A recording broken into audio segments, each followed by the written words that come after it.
The invitation said, +1, but Daniel folded the card and slipped it back into the envelope as if it had accused him of something. He was going to the wedding alone.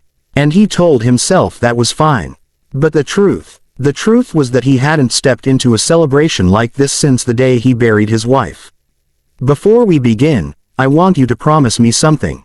If this story touches your heart at any point, take a second to like the video and subscribe. Because stories like this deserve to be heard, and someone out there might need this message more than we realize.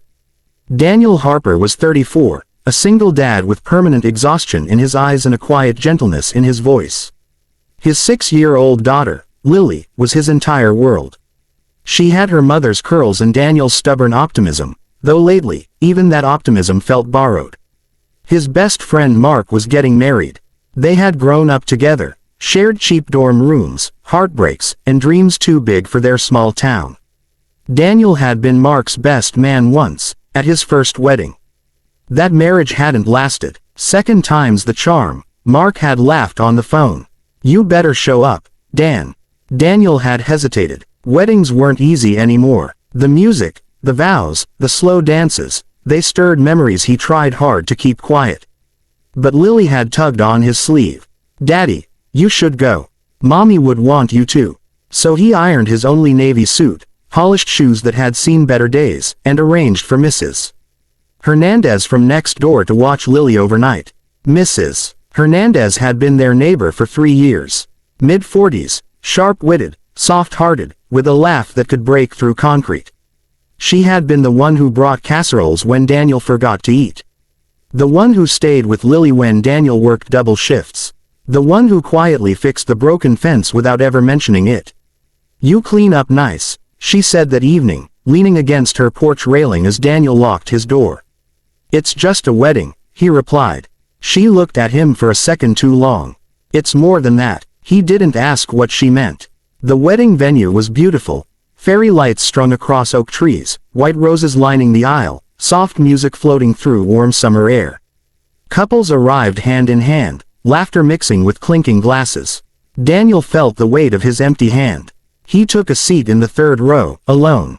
When the bride walked down the aisle, radiant and teary-eyed, Daniel swallowed hard. He remembered another aisle, another white dress, another promise whispered under trembling breath. "I do." The reception was louder, brighter, heavier. People danced. Old college friends clapped Daniel on the back. "Still flying solo," one joked. Daniel smiled politely. "Yeah, just me and Lily." "Oh right. Sorry, man."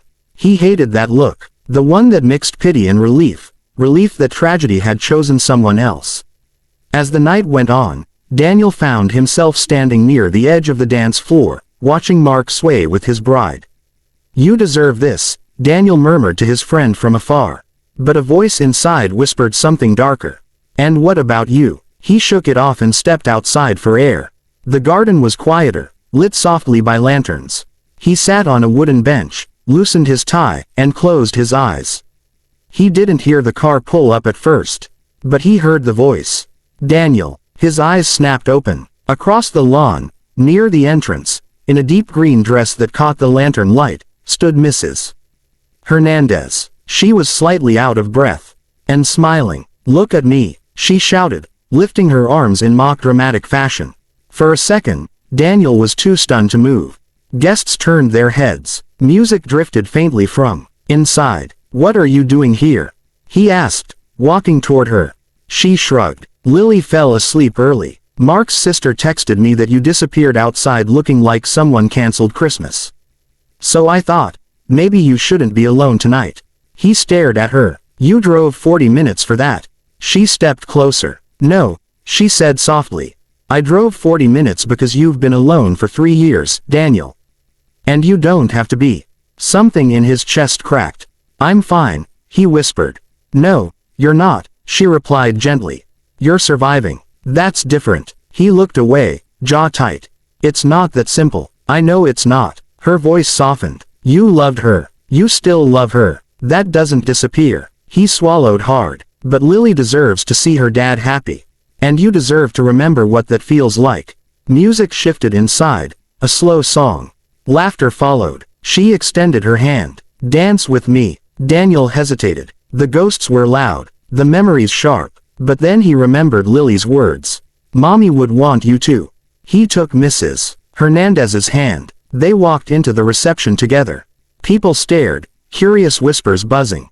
Daniel didn't care. On the dance floor, under twinkling lights, he placed one hand on her waist. She rested her hand on his shoulder. It was awkward at first. Then it wasn't. She laughed when he stepped on her toe. He apologized too much. She teased him. You're allowed to smile, you know. And slowly, he did. Not the polite smile he wore like armor. A real one. The kind that reaches your eyes.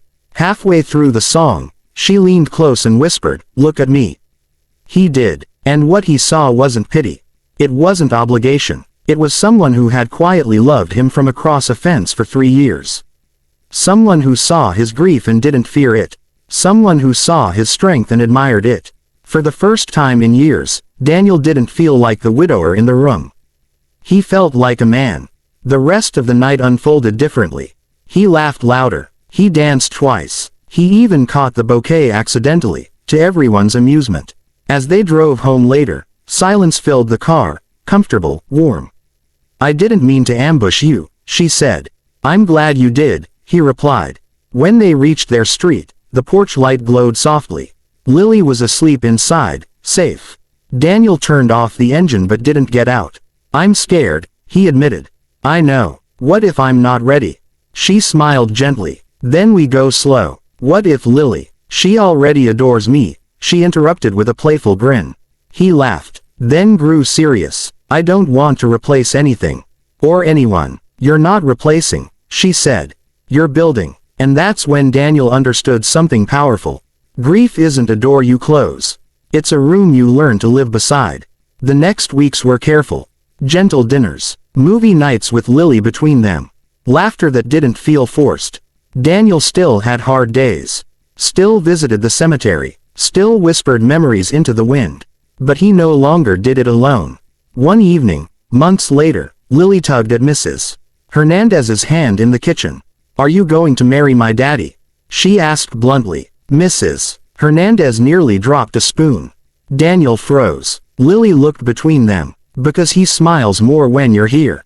Silence filled the room. Mrs. Hernandez knelt down. "Sweetheart, your daddy and I are just learning how to be brave together." Lily nodded thoughtfully. "That's good. Because Mommy says brave people get happy endings." Daniel blinked. "Mommy says." "In my dreams," Lily said simply. That night, after Lily slept, Daniel stepped outside. Mrs. Hernandez joined him on the porch. "I don't know what the future looks like," he said. She slipped her hand into his. "It looks like this," she answered. "Two imperfect people choosing not to run." He squeezed her fingers. And for the first time since the funeral, Daniel allowed himself to imagine a future that didn't feel like betrayal. A year later, at a small backyard gathering, Daniel stood under simple string lights. Lily held a tiny bouquet. Mrs. Hernandez, now Sophia, wore a soft ivory dress. It wasn't grand. It wasn't extravagant. But it was real. When Daniel said, "I do," again, his voice trembled, not with fear, but with gratitude. Because love hadn't left his life. It had waited patiently at the fence next door. If you've ever felt alone in a crowded room, if you've ever thought your story ended when someone walked out of it, remember this. Sometimes the person who changes your life isn't across the world. They're across the street. And sometimes, all it takes is someone brave enough to shout, "Look at me." If this story moved you even a little, take a moment right now to like this video and subscribe to the channel. Share it with someone who might need hope tonight. Because no matter how heavy your past feels, your heart still deserves a future.